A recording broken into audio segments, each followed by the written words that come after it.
Podemos sentarnos. Y quiero decirte en esta noche que Jesús lo era todo y que todo su ser era un ser precioso, hecho a la medida para que nosotros le alabásemos y le bendigamos hasta la eternidad.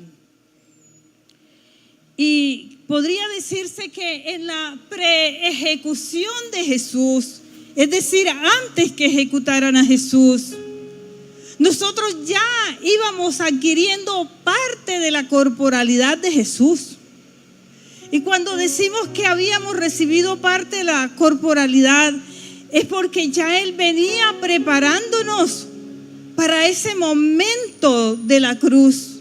Porque el momento de la cruz es el momento máximo de nuestra redención y de nuestra salvación.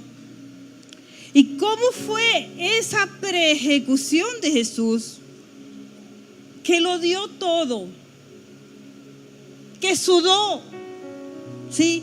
Que brotaron lágrimas, que sus emociones y su espiritualidad cambió en esa preejecución, que todo a su alrededor se movía sobre algo doloroso, inhumano e incierto para los que amamos a Jesús y en ese tiempo amaban a Jesús. Entonces, mira que lo que yo quiero traerte es que todos, lo que emana de Jesús, desde su preejecución, estaba diseñado para una grande revelación a la humanidad. Sin embargo, muchas veces esa revelación no pudo ser interpretada, de que Jesús moriría por nuestros pecados. Y entonces, cuando nosotros vemos en Lucas 22:44, dice, y estando en agonía, oraba más intensamente, y era su sudor como grandes gotas de sangre que caían en la tierra. Y esto fue en la preejecución. ¿Y qué pasó cuando vimos a Jesús sudar sangre?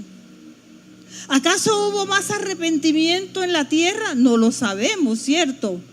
Pero lo que sí sabemos es que Jesús desde la preejecución ya estaba inspirando los cambios y las transformaciones que le vendrían a la humanidad por causa de su muerte. ¿Sí? El Señor empezó a sanar con su sangre desde antes, ¿sí?, que lo ejecutaran. Y nosotros también podemos ver entonces en el Evangelio de Marcos que dice 14:33 y 14:34, Marcos nos dice, Él estaba entristecido y angustiado y le dijo a sus discípulos, mi alma está muy triste hasta la muerte. Y por eso digo que antes de su preejecución también habían señales de transformación emocional en Jesús, ¿sí? Y fíjense que Él, ¿qué buscaba con decir que estaba triste? ¿Qué buscas tú cuando le dices a alguien que está deprimido? ¿Qué buscas tú cuando le dices a alguien que está entristecido o pasando por una prueba dura? ¿Por qué le dices? Ciertamente porque Jesús también era un humano que sentía todo el peso de los pecados de la humanidad, de la cual Él tenía que someterse para poder ser nosotros hoy salvos. Dile, por ser salvos, Jesús también tuvo cambios emocionales en esa preejecución. Y nosotros no nos detenemos a ver esos síntomas de tristeza, esos síntomas de dolor, ¿sí? Esos síntomas que hicieron temblar a Jesús, que hicieron, ¿verdad?, que Jesús dijera en una oración, no duerman, velen, porque necesitaba de la compañía. Y así nosotros también como seres humanos muchas veces estamos a la espera, pero solo Jesús te acompaña en tus horas de tristeza, en tus horas de depresión. Por eso declara que tus cambios emocionales también pueden ser tratados por un Jesús que vivió cambios emocionales en esa preejecución. Así que no te sientas solo, ¿sí? Primero el Salvador estaba entristecido, después estaba deprimido y angustiado, y al final también lo acaparó la angustia. Por eso decía: Señor, si te es posible, aparta de mí esta copa. ¿Sí? Entonces quiero decirte que en esa preejecución hubo muchos momentos que toda la corporalidad de Jesús le sirvió a la humanidad. Y la humanidad tenía que hacer caso a eso que estaba sucediendo. Y llegamos a la sangre, por eso te decía, llegamos a la sangre, ¿verdad? Y a veces casi que cuando hablamos de sangre, solamente identificamos la sangre cuando fue traspasado o cuando fue clavado en la cruz. Dios venía dando señales de un sufrimiento que lo hacía sudar gotas de sangre. Y la sangre para nosotros es el símbolo de vida. Y Levíticos en 17:11 había dicho, Levítico dice: la vida de la carne en la sangre está. ¿Sí? Y por eso, a pesar de que él era latigado, ¿verdad?, no dejaba de sangrar. Que no viésemos la sangre, porque cuando a uno lo golpean queda el hematoma y muchas veces no sale la sangre. Pero en todo el paso de Jesús para llegar a ser crucificado, brotaba la sangre, era golpeado y allí estaba acumulada la sangre, ¿sí? Y él te dice: aunque yo sangré, ¿verdad?, quería hacerlo. Jesús al final tuvo que dejar salir esa sangre para que nosotros viéramos todo el sufrimiento que él había pasado por nosotros, para que viéramos que la sangre sí podía salir afuera y tocar a la humanidad. Porque las que le hicieron, los morados que le hicieron, no fueron suficientes para calmar la sed de ese entonces de Pilato y de todos ellos, hasta no ver a un Cristo padecer y brotar sangre. Pero bendita sangre que brotó, porque eso nos hizo salvos y nos redimió.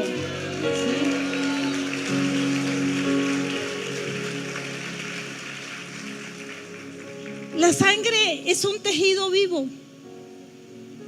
La sangre es un tejido de muchos componentes.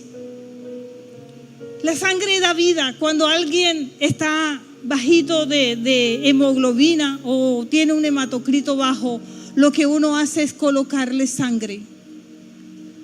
Porque nada reemplaza la sangre, ¿sí?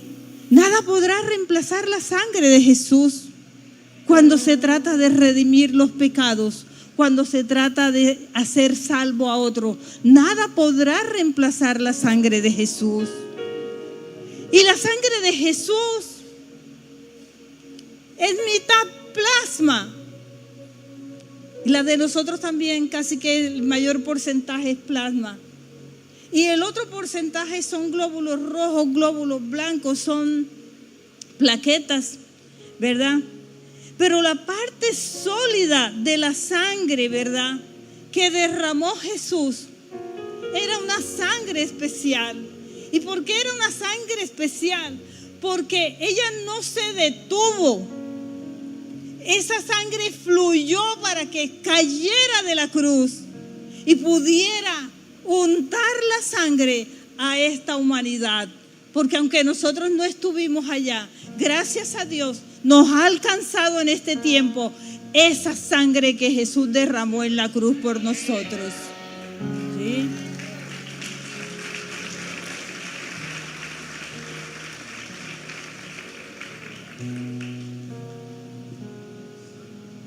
Y cuando nosotros entonces decimos que esos fluidos, yo decía, y los fluidos, y no solamente los fluidos, sino todo lo que tocaba a Jesús era santo. Todo. Sus vestiduras eran santas. Todo era santo. ¿Sí? Y santa, como dice, santa es su sangre. Pero cuando dice la palabra, ¿sí?, que fue traspasado y de su costado salió sangre y agua, lo que quiere decir es que cuando Jesús es traspasado, la sangre que ya se había convertido en plasma o que se había convertido en suero sale en forma de agua. Pero no era cualquier agua, no es el agua que nosotros nos tomamos. Era el agua que purificaba, ¿sí?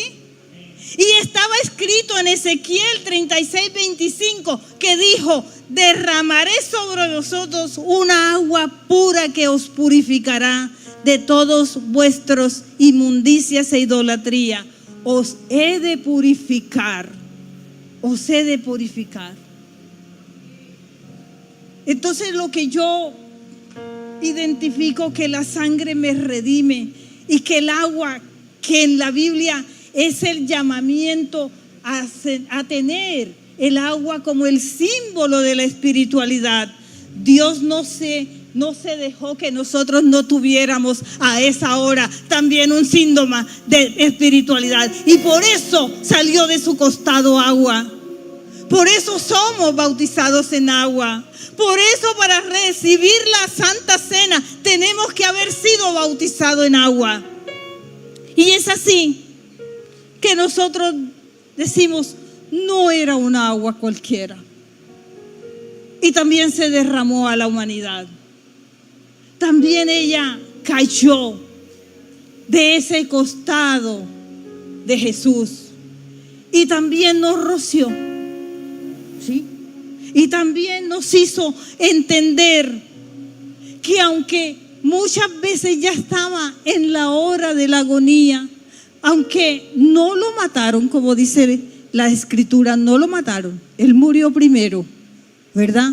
Aún nos dejó esa característica del agua para que siempre fuéramos purificados a través del agua. Entonces nosotros, en primera de Juan 5:6 dice: este Jesucristo que vino mediante agua y sangre, no mediante agua solamente, sino mediante agua y sangre. Gloria a Dios. ¿Sí? Entonces nosotros encontramos la perfección allí. La perfección de la purificación. La perfección ¿de qué? De la redención. Y vamos entonces al cuerpo, porque el pastor me dijo 30 minuticos y yo intentaré hacerlo así. Y cuando nosotros le preguntamos a un creyente, y cuéntame del cuerpo de Jesús, entonces muchas veces nos dicen, no, lo bajaron de la cruz, lo metieron en el sepulcro y luego Él resucitó. ¿Pero qué quiere Jesús que hablemos de su cuerpo? ¿Qué quiere Él? Quiere que hablemos de la completitud de su ser, ¿sí? De todo lo completo que es su ser. Y Lucas 23:54 dice: era el día de la preparación y estaba por comenzar el día de reposo, y las mujeres viniendo con él desde Galilea, siguieron a Jesús, vieron el sepulcro y cómo fue puesto su cuerpo.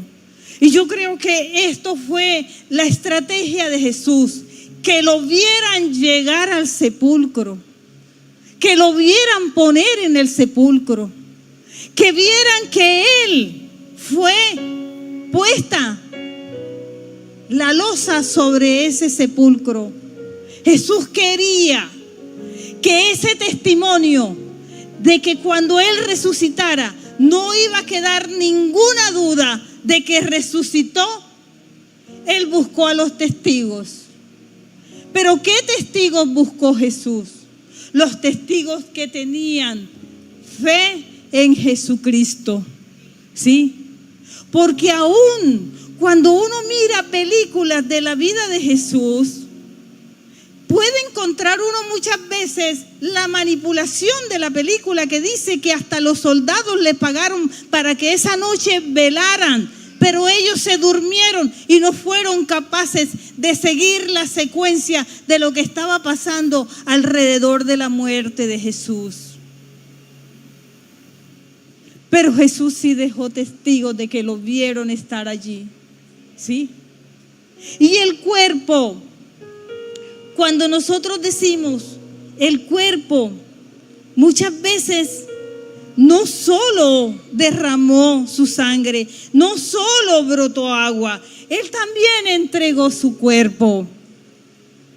Y tanto cuidó Jesús su cuerpo, ¿verdad?, que no permitió que ningún hueso de su cuerpo fuese dañado. ¿Sí? Tanto cuidó su cuerpo. ¿Y tú cuidas el cuerpo de Jesús? ¿Tú lo cuidas? ¿En dónde está ahora Jesús? Jesús está ahora, diga, está en mi corazón. Jesús está alojado en mi ser. Tú puedes decir que Jesús está en tu corazón. Dice, ese cuerpo que subió a los cielos, ese cuerpo de la cual dieron testimonios las mujeres a las cuales Jesús se le presentó, los caminantes de Emaús a los cuales Jesús se los presentó, a los apóstoles a los cuales Jesús se los presentó, te están diciendo, búscalo en tu corazón, búscalo en ti. Busca, desarrolla la identidad tuya teniendo un corazón como el de Jesús en tu vida. Entonces, en la Santa Cena dice, es posible muchas veces no tener la revelación del cuerpo de Cristo. Y también dice que por lo cual, como dice Corintios 11:30, por lo cual muchos enferman, muchos se debilitan, muchos de vosotros duermen. ¿Sí? Porque no tenemos la revelación del cuerpo. A veces tenemos mucho más conocimiento de otras situaciones. Pero hoy, en esta Santa Cena, el Señor quiere que tú entiendas que el cuerpo de Cristo también te lo dio para sanidad y para vida y vida eterna. ¿Sí? También te lo dio. Para eso te lo dio. La Santa Cena da vida a tus años y años a tu vida. Cuando tú descubres que el cuerpo de Cristo también nos dejó esa enseñanza. Y como te decía, alojas en tu corazón, alojas el cuerpo de Cristo. Entonces, en Juan 6, del 52 al 58 dice, entonces los judíos contendían entre sí diciendo, ¿cómo puede éste darnos a comer su carne? Ellos lo desconocían. Pero los apóstoles no lo desconocían. ¿Y por qué no lo desconocían? Porque en la última cena Jesús le dijo, haz memoria de mí para que compartas el vino y la carne, que significa la sangre y el cuerpo de Cristo. ¿Sí? Los otros sí lo sabían. Y en esta noche tú lo tienes que recordar, porque Juan 6:55 dice, porque mi carne es verdadera comida y mi sangre es verdadera bebida. El que come mi carne y bebe mi sangre, en mí permanece y yo en él.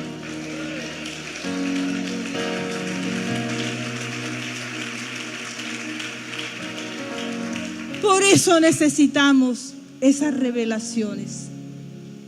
Porque cuando hoy tomes la cena, vas a decir: yo como el pan de vida eterna. Yo como el pan de vida eterna porque la cena del Señor es un puente entre la vida y la muerte. ¿Sí? Es un puente que me une a Jesús. Es un puente que me garantiza que Jesús va a estar allí en cada momento cuando yo lo necesite. Y aunque no lo necesite, también Jesús va a caminar a tu lado siempre. Entonces, la otra condición, dice la Biblia, tomando la cena indignamente. Pero esta noche, Señor, quiere que tú tomes la cena dignamente. Él quiere que tú tomes la cena dignamente. ¿Sí? Y dice 1 Corintios 11:27. De manera que cualquiera que comiera este pan o bebiera esta copa del Señor indignamente, será culpado del cuerpo y de la sangre del Señor. Por tanto, pruébese cada uno a sí mismo y coma así el pan y beba de la copa.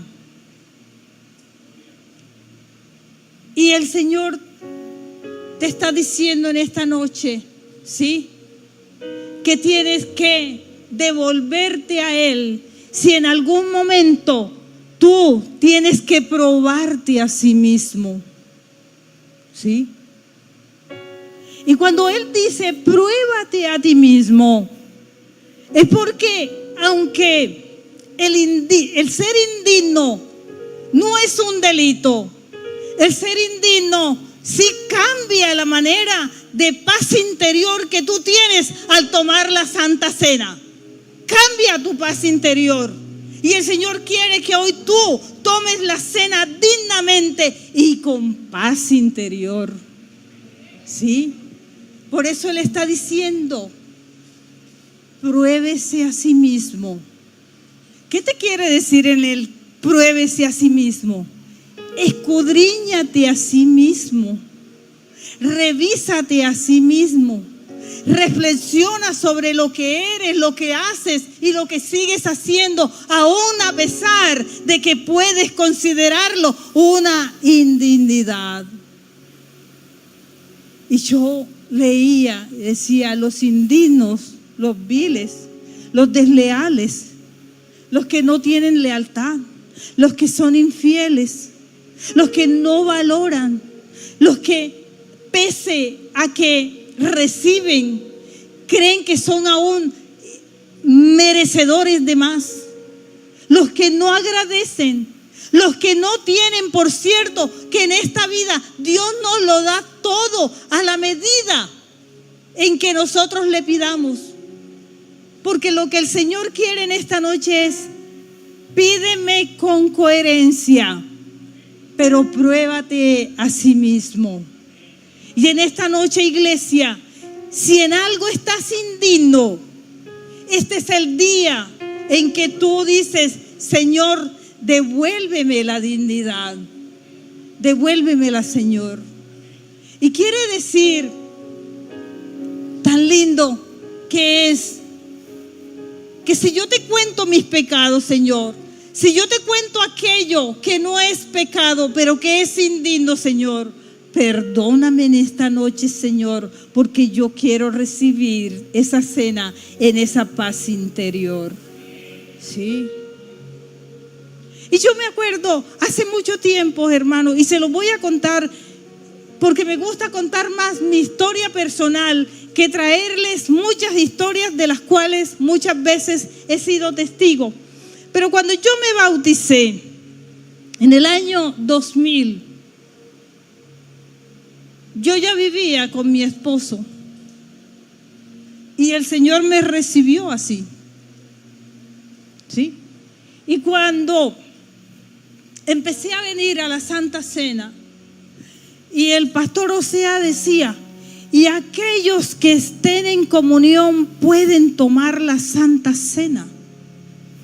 Y yo me quedaba viendo al pastor y yo quería venir aquí y preguntarle: pastor, explíqueme qué es de eso de que si estás en comunión. Quería yo venir aquí. Y el Señor me revelaba muchas cosas. Y yo le decía: Señor, yo solo tengo una cosa de la cual yo no he podido cambiar, Señor.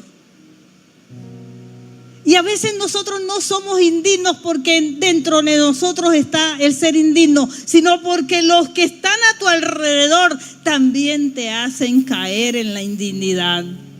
¿Sí? Y entonces yo me acordaba, yo decía: Señor, yo le oraba al Señor y le decía: Señor, mira, yo quiero casarme con Luis. Y quiero, Señor, alinear mi vida. Y cada que venía a la Santa Cena y el pastor vuelve y decía: y los que están en comunión pueden tomar la cena. Y a mí me daba como esa berraquera. ¿Sí? El Señor todo lo perdona. Pero el Señor también es un Dios de oportunidades para que tú corrijas tus indignidades, las que tengas hoy. ¿Sí?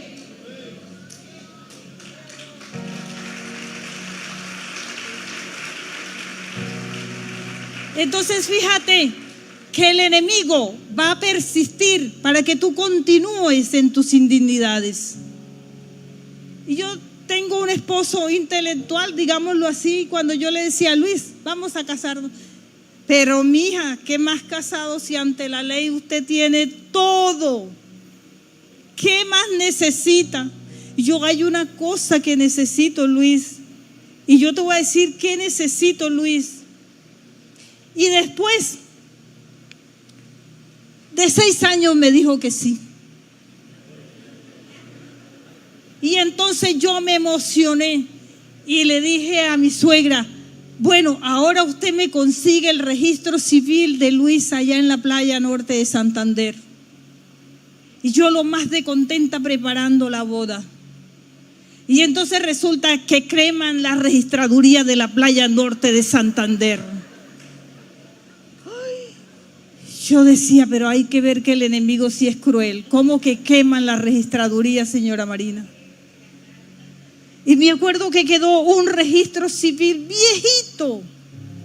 Y yo le dije: yo no sé qué va a hacer, señora Marina, pero vaya y registre a Luis de nuevo y me manda el registro civil. Así lo hizo mi suegra. Y cuando llegó el registro civil, me fui para donde el notario, al doctor Durango. Y el doctor Durango me dijo: doctora Marta, mire, los 15 días le dan el 8 de septiembre. Y yo le dije: no importa, notario, si es lunes, martes, miércoles, el día que se cumplan los 15 días, yo voy a la notaría a casarme. Pero el diablo no descansa.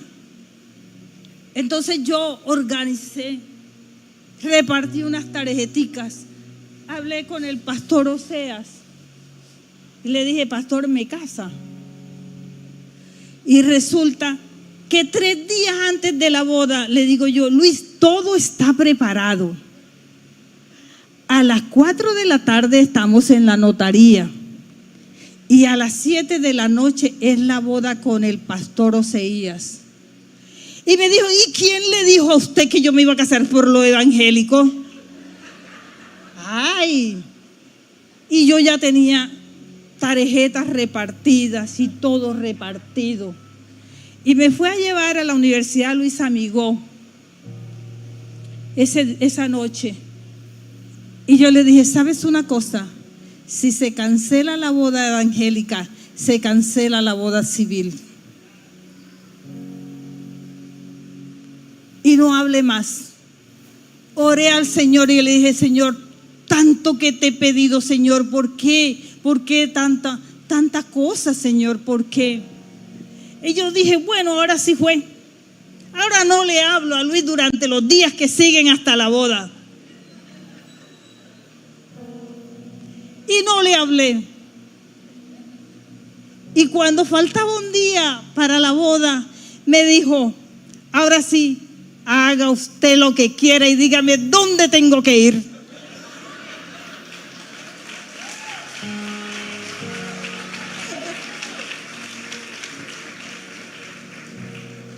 Y por eso les cuento, porque la indignidad, tú sabes cuál es la que tienes. No te la tiene que inventar nadie. No te tienen que decir en qué eres indigno y en qué no eres indigno. Pero hoy el Señor te dice, levántate y confiesa tu indignidad. Antes de que tomes la cena, confiesa tu indignidad. Tú serás limpio, tú serás digno. Tú no vas a ser juzgado, tú no vas a ser culpado, porque Dios no ve los errores en ti. Dios ve el perdón que Él puede hacer a tu vida en una noche de Santa Cena.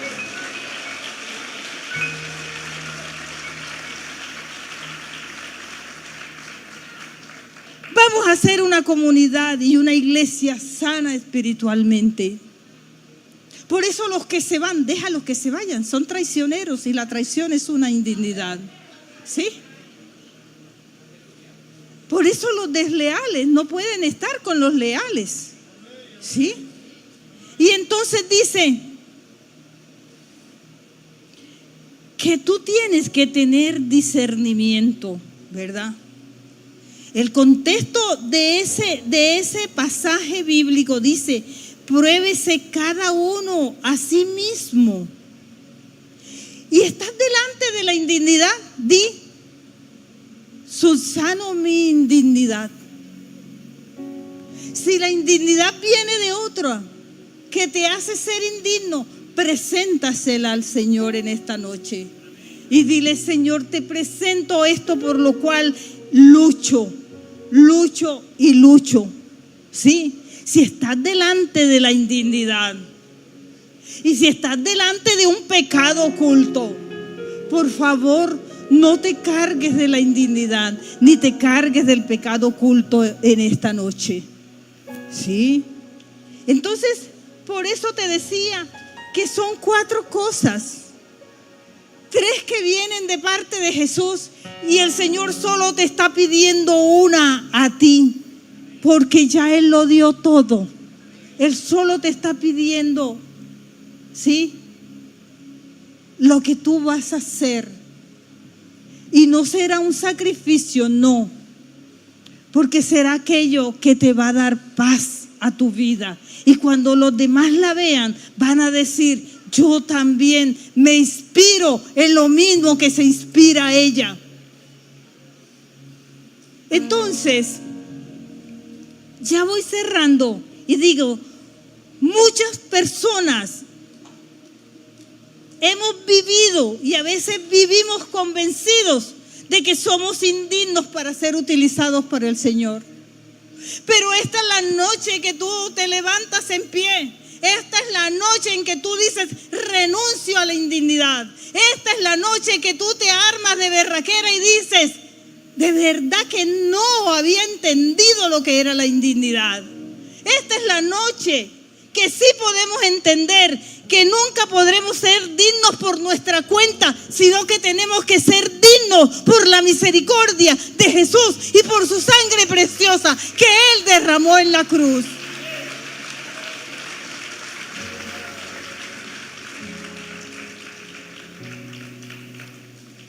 El Papa en un reel de hoy le decía a la iglesia: busca en tu interior. Busca en tu interior y allí hallarás.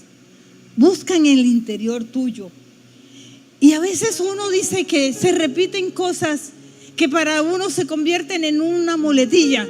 Pero de verdad que cuando le decía Juan al Señor: yo no soy digno de desatar el calzado de tus pies. Pero nosotros muchas veces no somos capaces de decir como el centurión: Señor, soy indigno de que entres a mi casa, pero una palabra tuya bastará para sanarme. Dile al Señor en esta noche: Señor, una palabra tuya bastará para sanarme. Entra en ese costado de Jesús. Entra y posesiónate de Jesús. ¿Por qué? Porque poniéndote de pie, el Señor declara esa valentía, porque para seguir al Señor Jesús hay que ser valientes. Y en esta noche aquí están los valientes que se ponen en pie. Aquí están los valientes que dicen, aquí están los valientes, aquí están los que dicen: Señor, entra en mi casa, entra en mi vida. Señor, una palabra tuya bastará para sanarme. Jesús te dice hoy: os he hecho digno. Vive con el Cristo de frente y a tu favor, y no vivas con el Cristo a tus espaldas. ¿Sí? El Señor en esta noche quiere que de verdad el sacrificio de la cruz se convierta para ti en un sacrificio de reconciliación. Abraza a tu compañero que estás al lado y dile: me reconcilio con Jesús. Ayúdame a reconciliar con Jesús. Si ves algo en mí, no te lo calles. Por favor, dímelo. Dime cómo tú me ves, Señor, en esta noche. Dime cómo tú me ves. Dime cómo tú me sientes. Dime cómo son mis emociones, Señor. Dime, Señor, cómo alabarte con todo mi ser, con toda mi alma. ¿Cómo, Señor, hacer uso, Señor, de tu presencia viva en mi vida, Señor? Ahora podemos estar de pie sin ninguna duda en su gloria redentora para con nosotros, y decimos que Jesús también lo hizo con todo su ser, que lo hizo con toda su alma, que lo hizo con todo su ADN, que lo hizo con cada litro de sangre y agua y con cada gramo de su cuerpo. Dios, tú lo hiciste todo, Señor. Gracias, Señor. Gracias, Señor, por esta noche, Señor. Gracias, Señor, porque queremos que celebres esta cena. Y que esta cena no sea la de hoy, sino que esta cena sea el encuentro de muchas cenas en las que vivas dignamente la cena del Señor. Gracias, Señor, gracias. No que vengas a la iglesia a buscarla todos los días, es que te la lleves. Llévate la cena dentro de tu corazón, oxigénala, aliméntala, cuídala hasta la próxima cena y hagas de ella por siempre tu alimento espiritual. Gracias, Dios, porque aquí estamos los valientes. Gracias, Señor. Dios te bendiga en esta noche preciosa y te haga vivir la experiencia maravillosa de esa Santa Cena.